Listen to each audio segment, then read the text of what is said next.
essayer de tout me rappeler parce que, disons, 50 ans, ça fait un bail. Hein. Ma première arrivée, eh ben, je suis arrivé d'Angoulême en mobilette, parce que j'avais pas mon permis. Je me suis arrêté devant la porte, parce qu'on pouvait à peine passer tellement qu'il y avait de ronces et que c'était impraticable. On est rentré par la petite porte et avec moi, il y avait donc Jean-Pierre Barre, Bernard Faure et moi-même. Et nous nous sommes mis devant la porte et nous avons attendu pour faire signe aux gens de Cognac et de Roumazières au bout du chemin que c'était bien là, que c'était un tas de ronces, mais que c'était derrière le tas de ronces, le Chambon. Je me rappelle, il faisait très mauvais temps, on était venu passer notre première nuit dans le château du logis et on avait découvert un endroit sympathique. Et à partir de ce moment-là, nous avons passé une partie de notre jeunesse tous les week-ends au Chambon. Nous en avons gardé un grand souvenir, même encore aujourd'hui. C'est un des grands souvenirs de ma jeunesse. On pratiquait le canoë et on a découvert la vie de groupe à travers le canoë avec nos amis d'Angoulême et de bien d'autres clubs à ce moment-là. Et quand on est passé, ce qui nous a surtout impressionné, c'est que on a passé la porte, on est rentré dans le logis par la porte d'entrée cloutée qu'il y avait en bas, et après, quand on a voulu ouvrir les portes et les fenêtres, impossible, hein, parce que la glycine était partout, les ronces étaient partout, enfin il n'y avait pas une porte, c'était vraiment, c'était abandonné, je ne veux pas dire de... Mais je pense que c'était abandonné depuis une centaine d'années, je crois. C'était pas détruit, mais c'était abandonné, donc les ronces avaient pris le dessus, donc il fallait se retrousser les manches. Je me rappelle la cuisine qui est actuellement dans la pièce en bas, qui était dans la pièce en bas, dans la grande cheminée, il y avait un truc extraordinaire sur le côté. Il y avait un tourne-broche avec des poids, des choses, des systèmes de pendules, des trucs qui dataient de je ne sais plus quand, ça, qui n'avaient plus d'âge. Hein. Il y avait une cloche pour sonner le ravitaillement en haut. Dans la charpente en haut, tout à fait en haut, il y avait une cloche, une grosse cloche.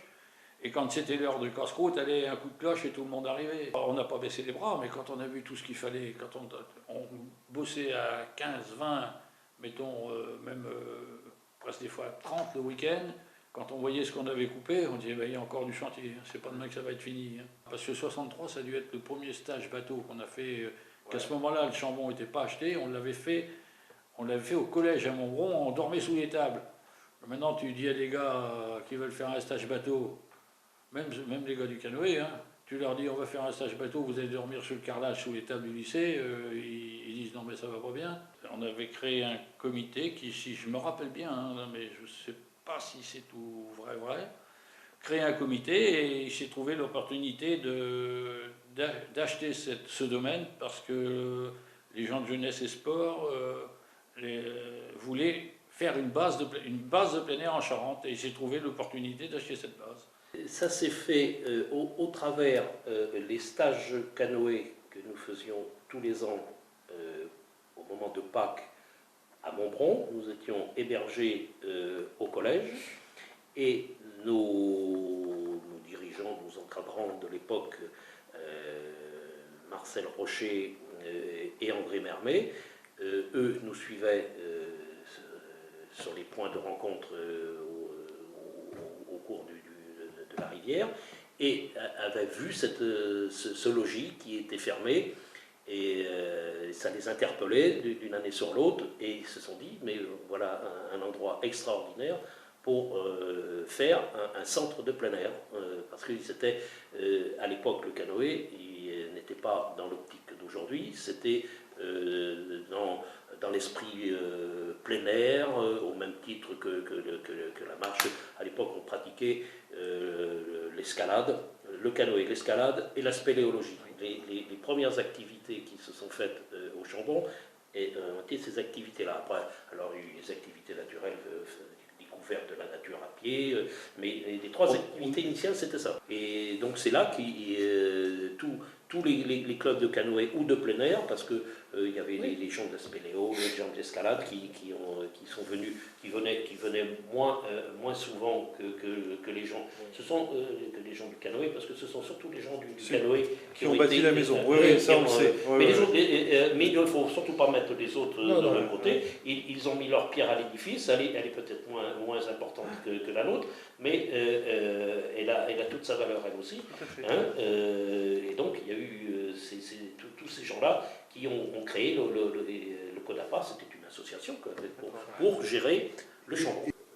Des stages quand même qu'il y avait, bon, parce qu'à Pâques, donc il y avait des stages de canoë, mais il y avait des stages de spéléo. Au début, stage de formation d'initiation, et puis progressivement, c'est devenu des stages fédéraux, disons, un stage fédéral d'initiateur deuxième degré.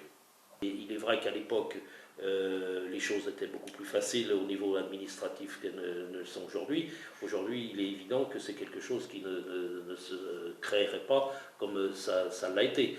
Parce que nous étions jeunes et insouciants, ce que nous voyions, c'est nous retrouver ici dans un cadre vraiment idyllique. Tous les côtés administratifs nous échappaient bien évidemment avec l'insouciance de la jeunesse. Mais ce que nous en avons su, c'est que cette maison a été acquise, il y a eu un engagement avec le propriétaire, alors qu'il n'y avait absolument pas les fonds nécessaires pour pouvoir en faire l'acquisition, et qu'il fallait le faire rapidement, puisqu'il y avait une personne qui était un chanteur de l'époque sur le déclin, certes, mais qui était encore bien connu il y a 50 ans, c'était le chanteur André Claveau, qui était pour acquérir ce domaine-là. Et donc il fallait aller vite en besogne pour pouvoir lui couper l'herbe sous le pied. Et tout ça, paraît-il, sans argent. D'accord. C'est le côté fabuleux du départ du Chambon. Je pense savoir, c'est que ce centre, avant qu'il soit équipé comme il est, et qu'il soit ouvert, il y a une personne qui aurait été très intéressée par ce... Ah oui. Donc c'est M. Barclay. Et l'affaire s'est pas faite. Alors ça, je ne connais pas les dessous. Je pense que le docteur Lacour a fait beaucoup pour le domaine du Chambon, de par sa place de sénateur. Et même à ce moment-là, je pense que la mairie de Montbron et autres ont beaucoup vu l'affaire d'un bon oeil. Il n'y a jamais eu de problème à ce niveau-là. Même les commerçants de la tricherie on a toujours eu d'excellents rapports, puisque on les faisait travailler quand même. Il fallait bien créer une structure administrative et juridique une fois ce domaine acquis. Il fallait bien qu'il y ait vis-à-vis des administrations, des autorités. C'est le premier conseil d'administration où ils avaient pris tous les présidents d'associations de clubs, quoi. Le programme en général, c'était le matin, on avait une activité au Chambon. Alors, soit, par exemple, pour arranger une cave pour mettre un laboratoire photo, soit pour réparer les canoës, ou une autre activité. Et l'après-midi, on faisait le canoë. On venait tous les week-ends. On arrivait des fois même le vendredi soir. Le samedi, c'était consacré aux travaux, car le château était vraiment limite. Ouais. Et le dimanche, était réservé aux sorties canoë et encadrement. On venait systématiquement tous les week-ends là pour arracher les ronces, refaire fonctionner les portes, refaire fonctionner les trucs, installer l'eau courante, installer des WC. Parce que dans les gens qui venaient, évidemment, on était tous, à cette époque-là, on travaillait. Bon, il y avait bien moins qui allaient en fac ou en ce qui s'ensuit. Et il y avait toujours un plombier, un électricien, un menuisier, et en avant la pelle, la pioche pour amener l'eau. Par exemple, il y avait une source au milieu du pré, en haut, là, et on avait amené l'eau avec installé un ballon sous pression et tout ce qui s'ensuit pour amener l'eau dans le Chambon. Au départ, l'eau, on allait la chercher sous le chêne qui est dans le champ en bas, là-bas. Parce qu'il n'y avait pas d'eau, il n'y avait pas de chauffage, il y avait à peine d'électricité. C'était vraiment... Il nous est arrivé de dormir dans la pièce en bas, un feu à rôtir un bœuf dans la cheminée, et le matin, tu te réveillais, le pot de soupe plein d'eau qui était à la fenêtre au bout était gelé. Donc il fallait forcément s'occuper pour ne pas avoir froid. Ce qu'il faut imaginer, c'est que lorsque nous sommes venus ici, il n'y avait rien au niveau confort, il n'y avait rien. Il n'y avait bien évidemment pas de WC, pas de salle de bain.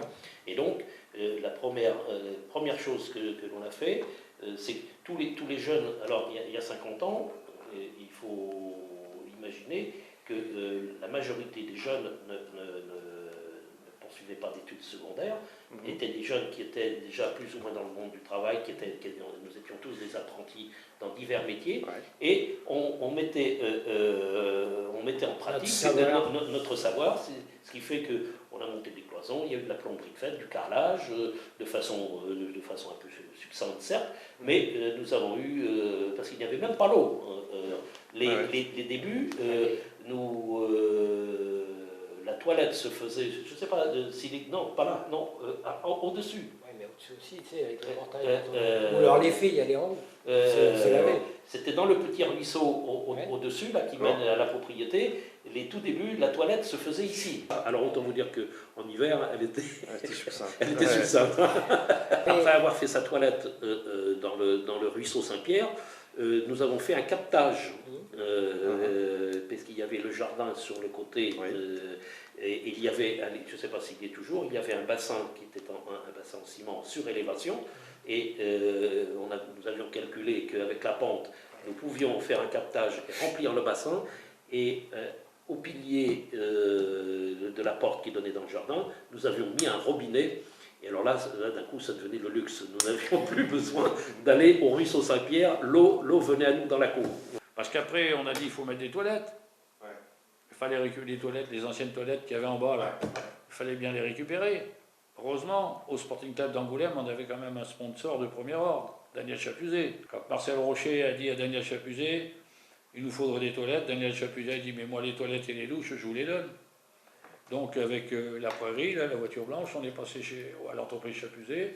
Il nous a donné, je ne sais plus, il y avait 4-5 toilettes, peut-être 4-5 WC, puis 3-4 douches. Il nous a donné tout le nécessaire pour monter les toilettes et les douches. Quand à Cognac, ils ont changé le mobilier, le docteur Marmet était sur le coup, il a récupéré tous les pieux. À l'étage et dortoir, au rez-de-chaussée, une salle à manger et un réfectoire, parce qu'attention, il y avait salle à manger et réfectoire. Et bien, le réfectoire, c'est quand il y a beaucoup de monde et tout le monde mange ensemble. Et la salle à manger, c'est quand, par exemple, sur un week-end où il faisait vraiment mauvais, on se retrouvait à 8, 10, 15, pas plus. Et là, on mangeait côté terrasse, dans ce qu'on appelait la salle à manger. Et là, c'était vraiment... c'était plus sympathique, pas sympathique, mais plus intime. Et le premier de l'an, le réveillon de Noël, du premier de l'an, se passait au Chambon. Hein. On a fait cuire un petit cochon de lait dans la cheminée en bas. Et donc là, on mangeait dans la salle à manger. Les deux gros clubs, les deux grosses associations qui ont vraiment fédéré le début du Chambon, ce sont les Amis du plein air d'Angoulême, qui n'existent plus aujourd'hui, et l'ALJO Cognac. Voilà, ça c'était... nous étions là tous les week-ends. Alors après, sont venus des gens comme le club de Roumazières, mais eux ne venaient pas régulièrement comme nous. Et puis après, c'est là que les associations que le canoë s'est développé, et qu'il y a tous les clubs, Jarnac, Auxerre, Fontclairo, Mans, j'en passe. Il y avait Madame Lebesson qui vivait, qui servait un peu de concierge, qui était la concierge, qui vivait là à l'année. Elle était la gardienne du temps de l'ancien propriétaire, et elle est restée la gardienne pendant très longtemps. Elle avait des poules, des canards, des lapins, et elle vivait dans la petite maison qui sert de bureau, enfin dans la petite maison, oui, qui maintenant est magnifique, mais qui à l'époque, c'était vraiment le siècle dernier, quoi. En bas, elle avait une pièce avec une cuisine, une cuisinière à bois, vraiment une petite chambre en haut, mais vraiment un truc du siècle dernier. Hein, mais par contre, elle était là, elle est restée quelques années là, elle demeure, et elle avait donc ses poules, ses lapins et tout ce qui s'ensuit. Et c'était prévu dans le on va appeler ça le contrat d'achat, qu'elle reste là jusqu'à je ne me rappelle plus trop, hein, parce que ça fait vraiment longtemps. qu'elle reste là jusqu'à ce qu'elle ait trouvé autre chose ou qu'elle ait atteint la retraite. Ah ouais, les 3 sœurs Talon, parce qu'elles étaient incontournables, hein, elles étaient tous les week-ends, elles étaient là. Hein, c'est vraiment des personnes, et puis il y a des personnes comme Bessaguet, Gérard Bessaguet de Cognac, qui était gros comme une allumette, hein, il n'a pas guère changé d'ailleurs. Ils étaient là tous les week-ends. Jaunet, tu m'as parlé tout à l'heure de Jaunet, de Joubert et sa sœur, Benamar, Jean Bénat. C'est des gars, ils en étaient là tous les week-ends. Marcel faisait le ramassage. Avant que moi j'ai donc mon permis, Marcel faisait le ramassage sur Angoulême. Le docteur Mermet, lui, c'était sur Cognac. Et Berthet, c'était sur Roumazières. Et puis, tout le monde se retrouvait là, et la pelle et la pioche, et chacun prenait un. Aujourd'hui, on coupe ça, vous faites ça, on faisait une sorte de petit programme de manière à pouvoir que ça avance quand même un peu. Quoi. Le département a mis la main à la poche, a investi, mais il fallait en retour faire vivre ce lieu. Donc, il fallait élargir le champ d'activité et le champ des clients potentiels, des usagers. Donc c'est là que les scolaires, c'était là le vivier, hein, Tout à fait. bien évidemment. Oui, mais dans les premiers temps, il n'y avait pas de scolaire. C'était le début du début. Et alors là, après, bon, qui dit salarié, il faut trouver des sous pour les payer. Hein, donc, si toi tu venais au Chambon sur un week-end, eh ben, tu savais que ça te coûtait tant. Alors d'abord, je suis venue en tant que femme d'un spéléo qui venait le week-end ici, et assistante-centenaire, qui fait qu'en 67. Après, quand j'ai vu les locaux par rapport à mon projet de classe, j'ai demandé à venir en fin d'année. Bon, dès que les scolaires ont commencé de venir, que ça a commencé à embrayer sur le fonctionnement qui est quand même un peu encore... peut-être pas le même, qui s'est modernisé, mais qui est le même système. On reçoit des gens, c'est devenu vraiment payant. Les gens du bateau se sont trouvés petit à petit quasiment exclus du Chambon, parce que le Chambon était loué pour le week-end, les gars ils arrivaient, ils étaient 50 ou 60, il n'y avait pas de place pour les autres. À ce moment-là, nous, on s'est rabattu sur la ferme au-dessus. On dormait sur la ferme au-dessus en vrac et on venait faire du bateau le dimanche. Mais après, on a arrêté les clubs de canoë ont arrêté de venir, au Chambon, sauf pour les stages, pour les formations, pour tout ce qui est ou les rencontres interclubs ou les trucs comme ça. Autrement, on a arrêté de venir à partir du moment où c'était systématiquement payant. Parce que nous, lorsqu'on venait, la base de plein air était gratos, c'est-à-dire on bossait, on faisait des trucs. Je crois qu'on payait, oui, ça je me rappelle bien, tiens d'ailleurs, on payait une participation pour la bouffe, point barre. Et le gars qui gérait la bouffe, d'ailleurs, qui gérait la caisse, il s'était barré avec la caisse. Donc ça a solutionné le problème. J'avais une envie, c'était de faire aussi dans la grange. Moi j'envisageais une sorte de refuge, quoi, où des clubs extérieurs au département auraient pu venir pour s'héberger, disons simplement, et pouvoir faire s'occuper de leur nourriture sans être obligés d'être... Juste un toit. Voilà, juste un toit. Des clubs de Bretagne ou des Pays de Loire venant faire un trou en Charente, qu'ils aient un point de chute. Les gars de l'athlétisme venaient là, et putain, c'était des noctambules. Hein. Et nous, canoë, on aimait bien dormir pas trop tard le soir. Et je sais pas, tard, ils étaient tard. Ils étaient toujours après chanter, après s'amuser, ce qui est normal. Mais nous, on a dit quand même, il faut les faire dormir. Et comme c'était en hiver, il y avait du feu dans la cheminée de la pièce en bas. On est monté sur le toit, on a bouché la cheminée. Au bout d'un moment, toute la fumée, évidemment, était dans la pièce. Ils ont été obligés d'ouvrir la fenêtre en bas. Et bon, ben...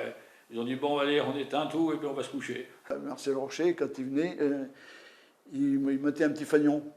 Le fanion du Scat bleu et blanc. Sur la petite tour qui est... Sur le pigeonnier. Voilà, le pigeonnier. Il y avait d'ailleurs, devait y avoir un mât, que vous l'avez pris, je ne sais pas. Ouais. Et puis c'était pour mettre le fanion pour monter quand on était au Chambon.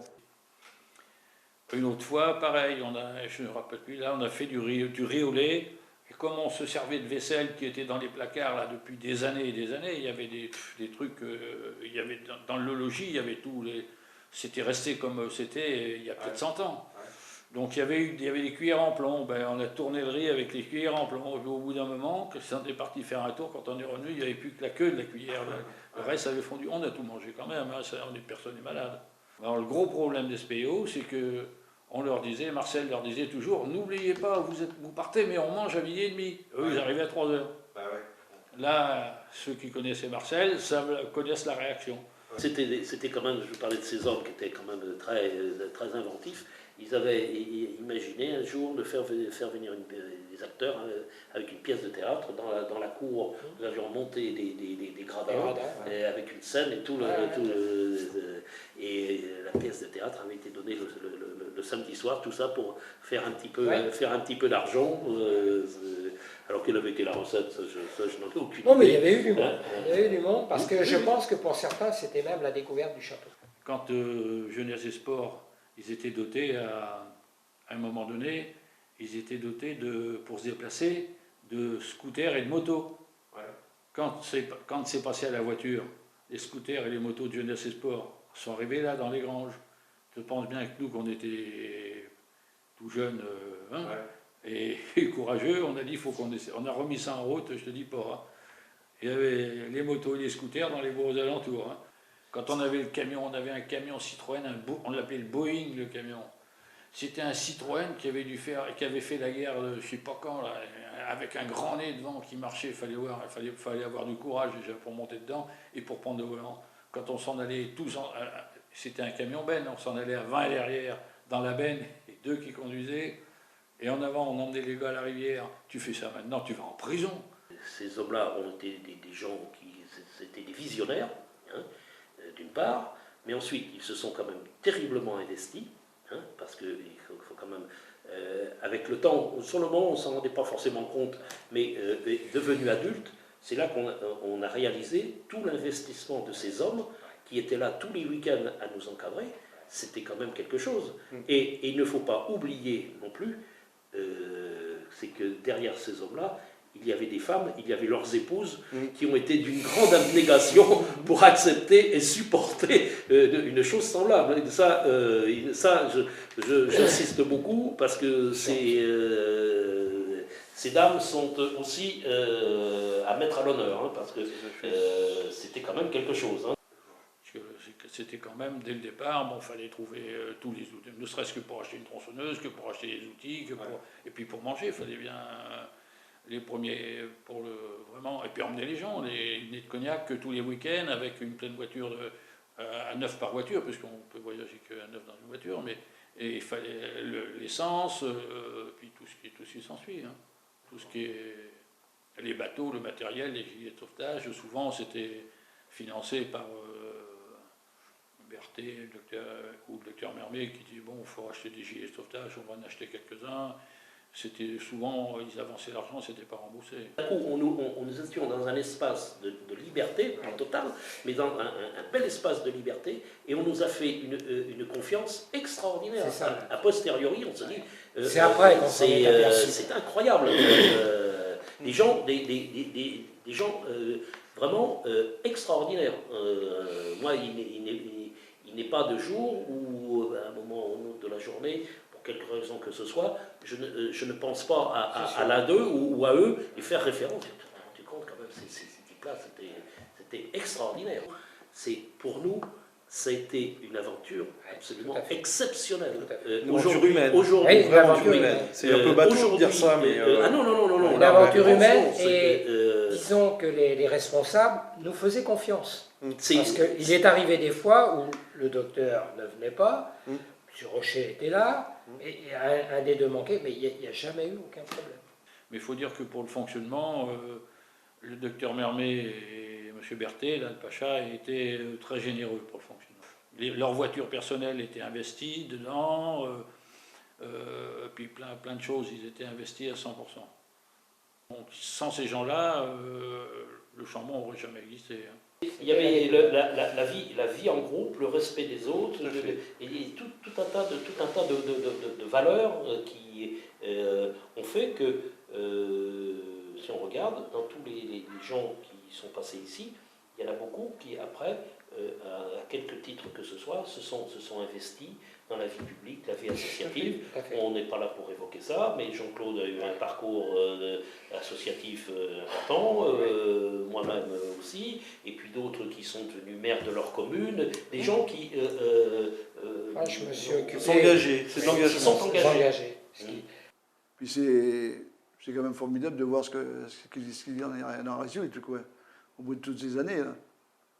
Je pense que je ne dois pas être tout seul à le penser, hein, à mon avis, parce que c'est agréable de voir que Chambon a évolué en bien, quoi. Quand on partait le dimanche, on dit putain, vivement le week-end prochain. Hein. Et on marnait, hein, parce que bon, ben, moi je suis menuisier, donc je me rappelle, disons, les volets qui ne marchaient pas, les fenêtres, les machins, les trucs. J'en ai mis des coups de rabot, des coups de tournevis, des coups de machin, changer des carreaux. Changer les carreaux, il n'y avait pas un carreau dessus les fenêtres du bar, mettre des carreaux et tout ça, je ne savais pas mastiquer à cette époque, j'ai appris. Hein. Voilà, mon gars.